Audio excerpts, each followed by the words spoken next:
Os líderes do Senado já começaram a discutir o futuro do projeto que cancela decretos do governo sobre o marco do saneamento. Na Câmara, o governo sofreu uma derrota, tanto que Lula hoje alfinetou o ministro Alexandre Padilha, que é o principal responsável pela articulação política do governo. A repórter Tainá Farfan traz os detalhes direto de Brasília. Boa noite, Tainá. Bem-vinda ao Arena. Oi, Raquel, obrigada. Muito boa noite para você e para quem acompanha a gente aqui na CNN. Fato é que o governo ainda está digerindo as derrotas da semana aqui no Congresso Nacional, tanto é que Lula, hoje, durante a primeira reunião do Conselhão, cobrou que seu ministro das Relações Institucionais, Alexandre Padilha, tenha capacidade de articular as pautas e também a base de apoio no governo aqui no Congresso. Agora, esse PDL, Projeto de Decreto Legislativo, que derrubou pontos dos decretos que tinham sido publicados por Lula e que alteravam o marco de saneamento, já foi pauta até de uma reunião de líderes que aconteceu hoje pela manhã aqui no Senado Federal, Raquel. E ficou definido que esse PDL vai passar pela Comissão de Infraestrutura. Quem deve ser o relator é o senador Exalci Lucas, do PSDB, e o líder da oposição aqui no Senado, o senador Rogério Marinho, disse acreditar que esse projeto de decreto legislativo pode ser aprovado em plenário em até 3 semanas.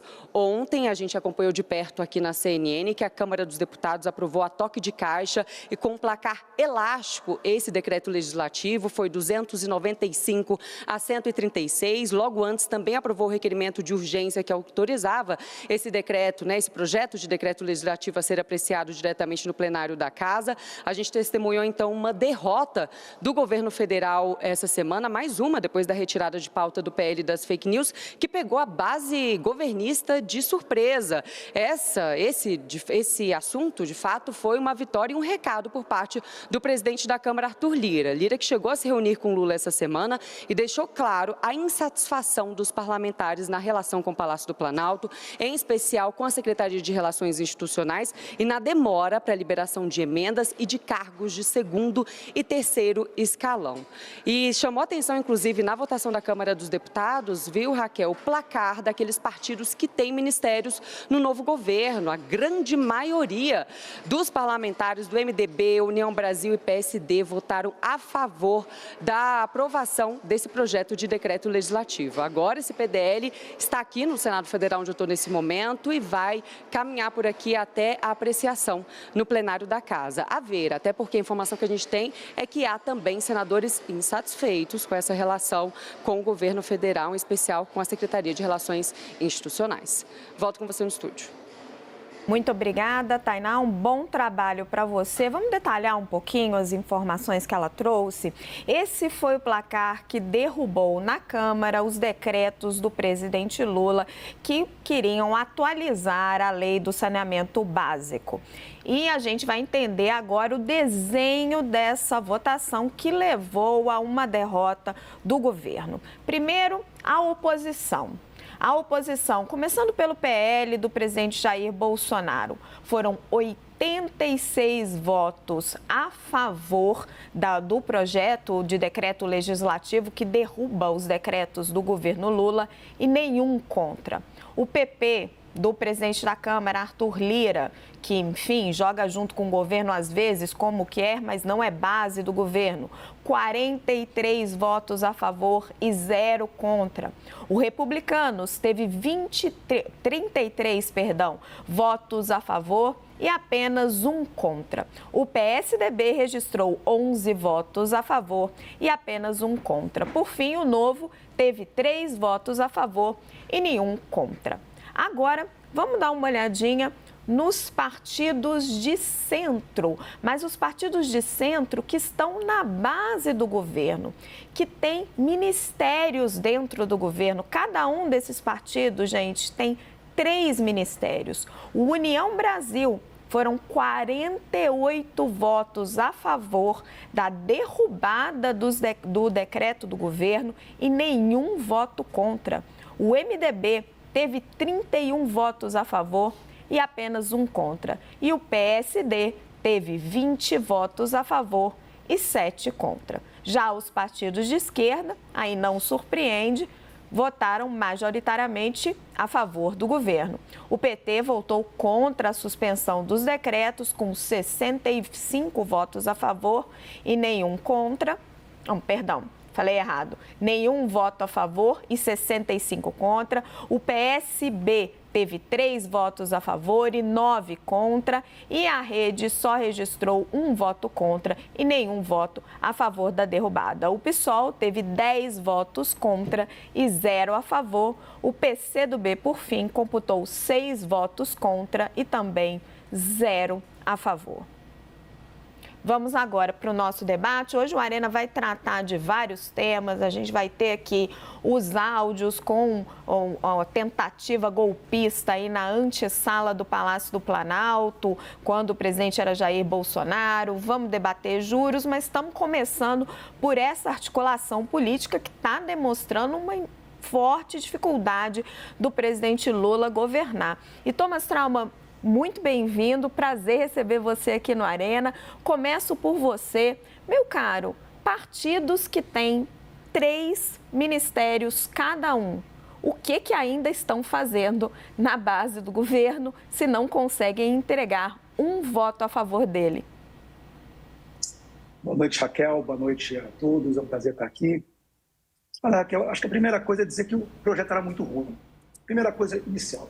Tem um projeto que ele tenta refazer uma decisão do Congresso e ao invés de ser enviado como um projeto de lei, ele foi feito que o ministro da Casa Civil, Rui Costa, fez por um decreto.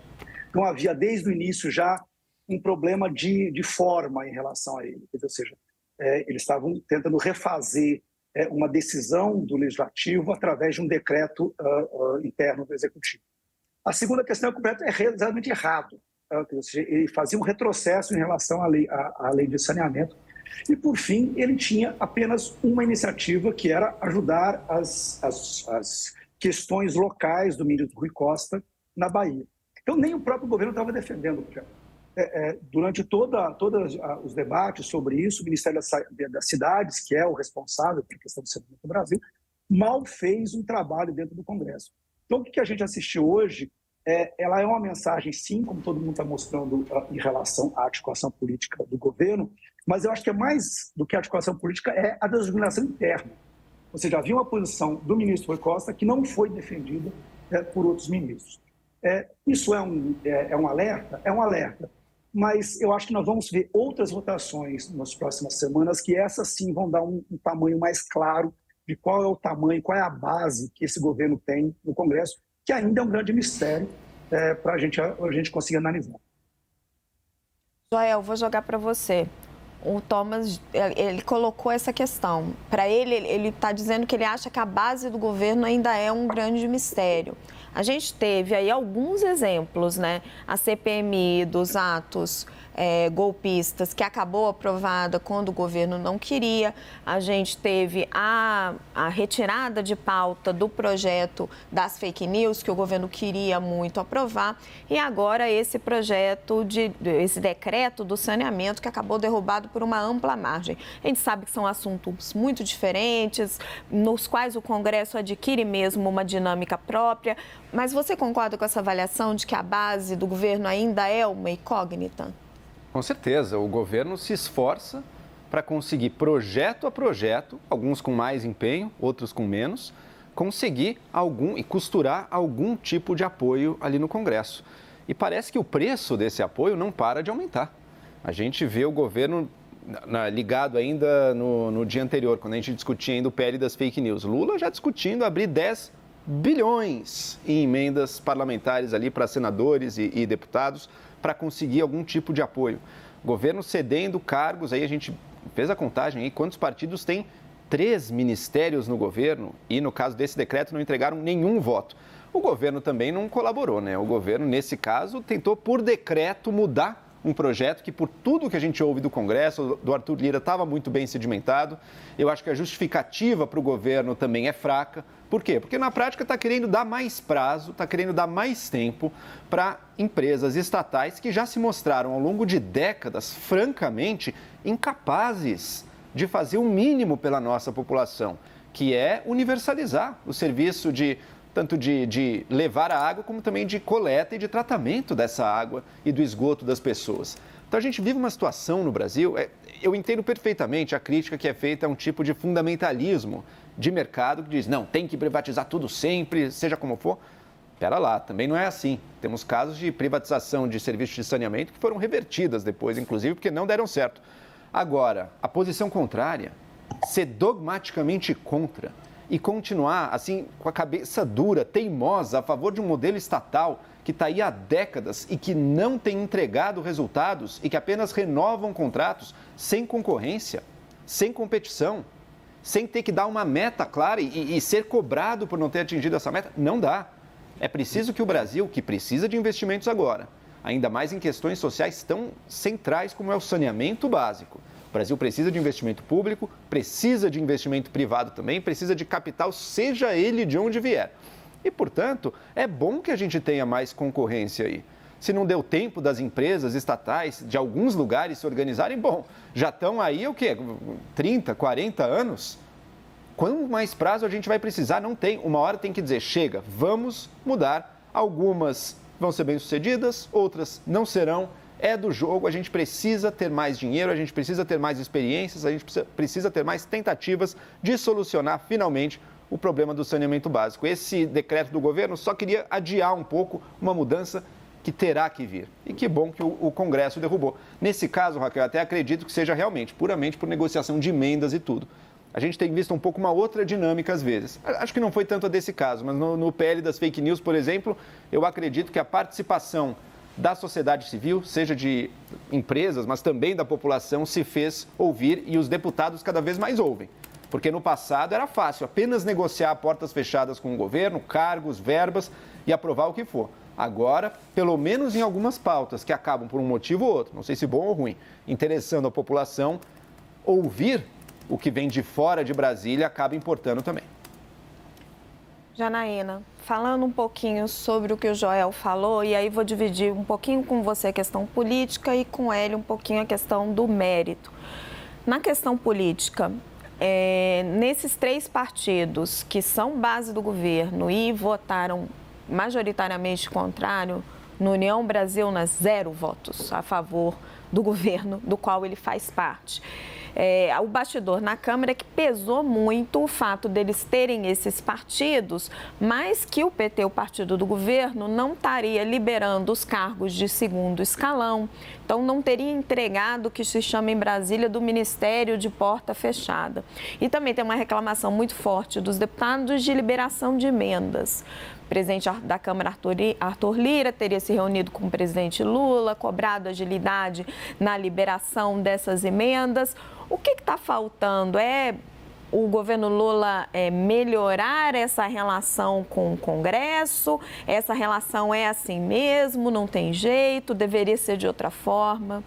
Olha, posso estar sendo romântica nesse momento, mas eu prefiro acreditar, né, que os congressistas votaram com independência, votaram bem, porque efetivamente são decretos ruins, decretos que desmerecem, diminuem o poder legislativo, que discutiu essa matéria há muito pouco tempo, decretos que desnaturam completamente a lei em vigor no país. É até importante aproveitar para esclarecer que na Câmara ontem foi aprovado um PDL, né, que é um projeto de decreto legislativo que derruba um ato normativo do presidente, mas que derruba apenas partes, né, dos decretos. No Senado está tramitando um PDL que derruba os 2 decretos na íntegra.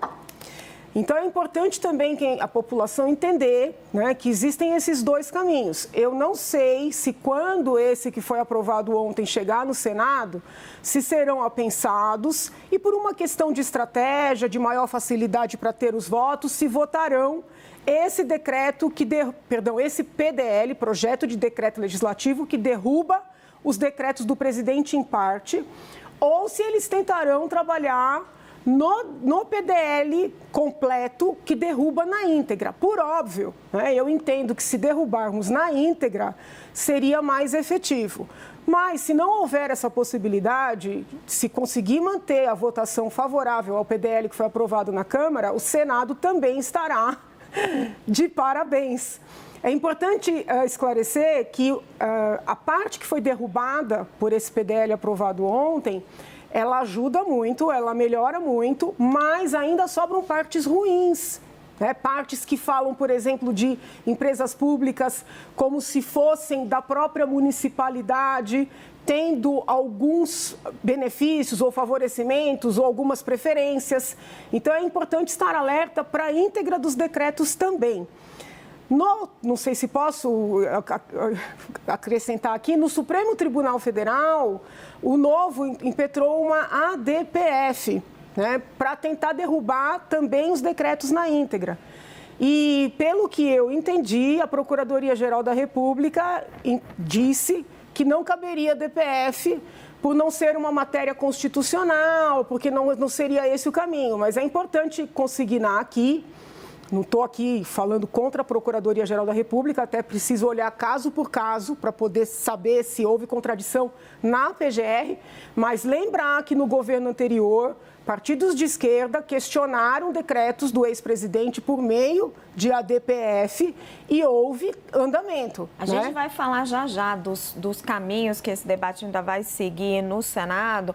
Agora, Hélio, queria entrar um pouquinho com você no mérito, porque esse decreto ele vai um pouco além, eu acho, da questão do saneamento. Porque existe ali, quando você mexe com as empresas de saneamento, também uma questão política envolvida. Porque se você impede essas privatizações, são os políticos garantindo o controle de empresas que têm uma capilaridade muito grande. Então, as empresas de saneamento, elas são instrumentos de força política para os governadores muito fortes. É onde eles conseguem chegar nos eleitores de cada município. Se você estimula a privatização dessas empresas, você está tirando esse instrumento político deles. Então, não é à toa que muitos deles resistem muito fortemente, resistiram à aprovação do novo marco do saneamento lá atrás. Com essa tentativa de mudança e o Congresso resistindo, na verdade o Congresso ele é sensível aos apelos políticos por mais mudança. O que parece que aconteceu foi uma pressão muito forte do capital privado, da sociedade civil, sobre os congressistas, dizendo, olha, alto lá. Não dá para vocês mexerem nisso aí, porque isso aí é um avanço, uma conquista da sociedade brasileira. Qual que é a tua avaliação? Boa noite, Raquel. Boa noite, pessoal. Olha, Raquel, nós tivemos esse marco do saneamento, que, como você disse, é considerado um grande avanço. E ele é um grande avanço porque ele alinha as expectativas. E ele não entra no mérito, ele é completamente agnóstico se a empresa em questão é pública ou privada, se ela é uma estatal ou uma empresa privada. Ele só determina que a gente tem uma meta de Brasil de universalizar o atendimento, a água e o esgoto para todos os brasileiros até 2033. Hoje, menos de metade quase metade dos brasileiros não tem esgoto, né? Então, isso é um escândalo e o Marco do Saneamento basicamente alinhou isso, dizendo o seguinte, olha, você precisa ter uma licitação. Você não pode, o governo do Estado, Raquel, simplesmente passar para a empresa estatal dele. Não é que o marco regulasse alguma obrigação de privatização, nada disso. Simplesmente dizer, olha, você precisa fazer uma licitação. Não pode mais simplesmente passar um contrato para uma empresa que você tem controle, que você vai poder orientar politicamente. Agora você tem que fazer uma licitação para conceder os serviços, né? Os municípios precisam fazer isso e os estados também. Então, o que aconteceu? O Lula tentou mudar esse marco, que é entendido pelo Brasil, grande parte do Brasil, como muito positivo, tentou mudar esse marco por decreto, que já é uma maluquice, porque um decreto presidencial não pode alterar uma lei, né? E ele tentou três, basicamente, mudanças. Uma é dar um prazo adicional para as empresas em questão comprovarem que tem capacidade econômica e financeira para fazer a universalização. Esse prazo foi longo e quem não conseguiu deveria, então, estar fora do jogo. O Lula, então, falou, não, eu gostaria de estender mais 2 anos, ou seja, atrasar a universalização, que é muito ruim. O outro ponto é voltar ao status anterior, dizer, o Estado pode conceder sem licitação contratos para as empresas estatais. Também péssimo ter feito essa disposição, o decreto do Lula. O terceiro ponto é o ponto de permitir que a empresa terceirize operações dela. É o que está se chamando de PPP. Não é bem uma PPP, mas vocês entenderam. A empresa fala, olha, não sou eu que vou fazer essa infraestrutura de atendimento de água e esgoto, eu vou terceirizar para uma terceira. Tinha um limite, o marco do saneamento determinou um limite, que se não me engano era de 20%. E o decreto do Lula falou, não tem limite. Portanto, Janaína, eu acho que é mais positivo que realmente se trate do decreto do Senado, que derruba integralmente o decreto da presidência, porque se mantiver essa possibilidade de terceirizar 100%, fica prejudicada a responsabilização dessas empresas. Afinal, quem deveria estar comprovando a capacidade econômica financeira, então, são esses terceiros que a empresa passou. Muda a lógica. Então, tudo isso mostra que a opinião pública não aceitou essa jogada do governo. E não adianta dar emenda para burro, porque na hora que vem a pressão de fora, o Lira ele tem faro suficiente para entender isso aí, não adianta emenda. Mas mesmo assim, eu acabei de receber a informação, saiu no G1, que o Lula autorizou mais 3 bilhões de emendas porque o Lira reclamou. Mas eu acho que nesse caso, como no caso da PL da censura, não adiantou nada, porque havia uma pressão da opinião pública que atou as mãos dos deputados. Então, eu acho que o governo está muito sem noção, está confuso, está pagando emendas, aí pagou emendas para não abrir a CPMI do 8 de janeiro e acabou abrindo, quer dizer, perdeu isso aí, agora está prometendo mais 3 bi, ou seja, o governo está muito desorganizado, não é só uma questão de ter a base organizada, porque mesmo que tivesse base, um projeto como esse teria que ser derrubado mesmo, esse decreto do presidente. Teria que ser derrubado de qualquer forma, porque não faz sentido. Então, confusão. Nós temos uma entrevista importante daqui a pouquinho com o senador Rogério Marinho, líder da oposição no Senado, para entender esses passos no Senado, mas eu só queria jogar antes uma pergunta para o Thomas. Thomas, com base em um ponto que você falou. Você disse, olha, esses decretos não eram consenso dentro do próprio governo. O Ministério das Cidades não trabalhou direito para isso, mesmo o ministro Alexandre Padilha, não sei o tanto que ele se esforçou, era um projeto do ministro da Casa Civil, do Rui Costa. Ontem à noite ainda, conversando na liderança da Câmara, com gente bastante influente ali, eu ouvi o seguinte, é um recado para o ministro Rui Costa e ele está atrapalhando o governo. Qual que é a sua avaliação? Não, é exatamente isso. Eu acho que, por isso que eu acho que são várias modulações em relação a essa decisão da Câmara e que vai ser confirmada pelo Senado nas próximas semanas. Eu acho que uma é a questão formal. Você não pode alterar uma decisão do Congresso através de um decreto presidencial. Isso é uma questão, parece formal para quem está assistindo a gente, mas isso é em relação à própria autonomia de cada um dos poderes. A segunda questão é a questão interna. Quer dizer, o próprio governo não havia discutido internamente essa decisão. Como eu falei, essa decisão não passou pelo Ministério das Cidades, ela foi tomada pela Casa Civil para resolver um problema da Bahia do ministro Rui Costa. Portanto, não era nenhum consenso interno. Tanto que o secretário de Saneamento do Ministério das Cidades, o Luciano, pertence ao MDB, e o MDB não entregou votos suficientes para manter a posição. Agora, eu acho que a gente tem que entender um pouco qual é a lição que fica disso? Como que o governo vai reagir a isso? A primeira questão o governo vai ter que entender, que ele não vai conseguir passar por cima de decisões do Congresso através de decretos. Ele vai ter que, isso vai acontecer tanto para a questão de decretos como para a questão de medidas provisórias. Vai ser um assunto que a gente vai discutir durante todo o ano. Semana passada, nessa semana, o governo fez uma medida provisória em relação a isenção de imposto de renda, que faz uma alteração importante em relação a impostos sobre fundos do exterior. E também é uma outra questão que havia um pré-acordo com a Câmara, que o governo iria evitar medidas provisórias em temas tributários, enviar projetos de lei para isso, justamente para que houvesse um tempo maior e não voltasse aquela briga entre Senado e Câmara sobre quem comanda as medidas provisórias. Então, tem uma desarticulação que ela é um sinal muito ruim, uma desarticulação de como que as coisas devem funcionar. O que é surpreendente, porque esse não é um governo de inexperientes, é um governo de um presidente que está no seu 3º mandato, de um chefe da Casa Civil que já foi governador da Bahia 2 vezes, de um ministro da articulação política que é deputado várias vezes, já foi ministro da articulação política no governo Lula 2. Ou seja, não é um governo de pessoas que acabaram de chegar, são pessoas que entendem, que se sabem como que o jogo entre executivo e legislativo funciona. Eu acho, para mim, é esse o grande sinal amarelo. Falta aí uma relação ao governo, um ponto de, tem que fazer uma arrumação interna antes de começar, para conseguir acertar o tamanho da base dentro do Congresso.